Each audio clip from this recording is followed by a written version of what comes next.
Pocket যদি ভারী থাকে তাহলে একাকিত্ব সুন্দর, কারণ টাকার সময় যদি সঙ্গ দেয় তাহলে মানুষের সঙ্গ লাগে না। একটা কথা ভাবলেও হাসি আসে, আমারে স্বার্থপর বলে তারা, প্রয়োজন ছাড়া কখনো আমারে মনেও করে নাই যারা।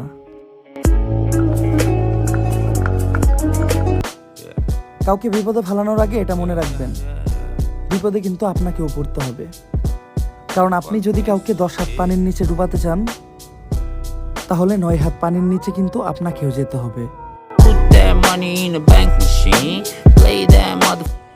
হুট করে কেউ আপন হইতে শুরু করলে তারে বিশ্বস্ত মনে করো না। কুকুর দরজায় ঘুরে, তার মানে এই না সে পাহারাদার। এমনও তো হতে পারে সে হার খোঁজে।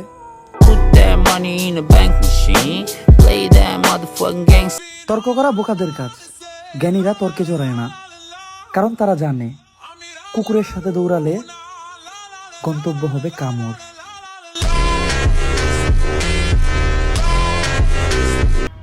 মানুষ চিনতে চাইলে মানুষের সাথে মিশতে হয়।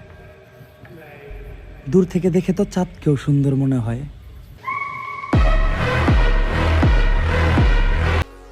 সময় দেয় আবার সময়ই নেয়।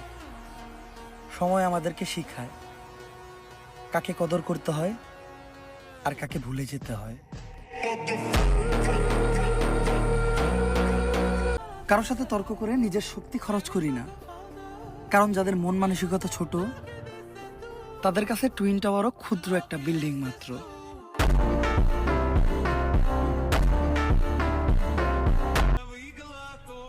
এতটুকু জীবনে এইটা বুঝে গেছি, নরম কণ্ঠে বলা মিথ্যাই হলো এই দুনিয়ার সব থেকে ভয়ঙ্কর ফাঁদ।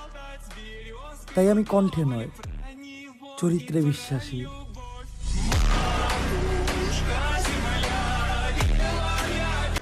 যতই খারাপ সময় আসুক না কেন, কখনো হাল ছাড়া যাবে না, কারণ যে সাঁতার জানে স্রোত তাকে ভাসায় নিয়ে যাইতে পারলেও কখনো ডুবাইতে পারবে না।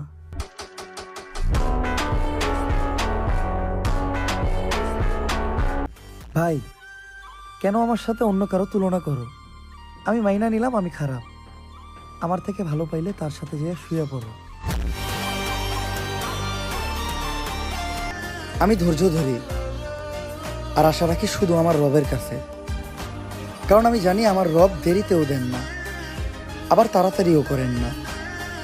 আমার রব যখনই দেন একদম ঠিক সময়েই দেন।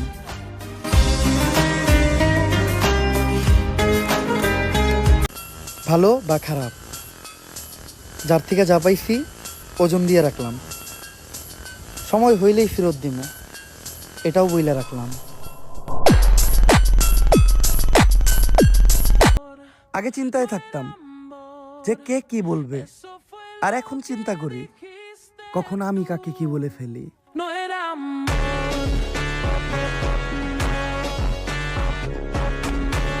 কথা একদম লাউড অ্যান্ড ক্লিয়ার। যেই জিজ্ঞেস করবে যে গোসল করছি নাকি, তার সাথেই সম্পর্ক শেষ।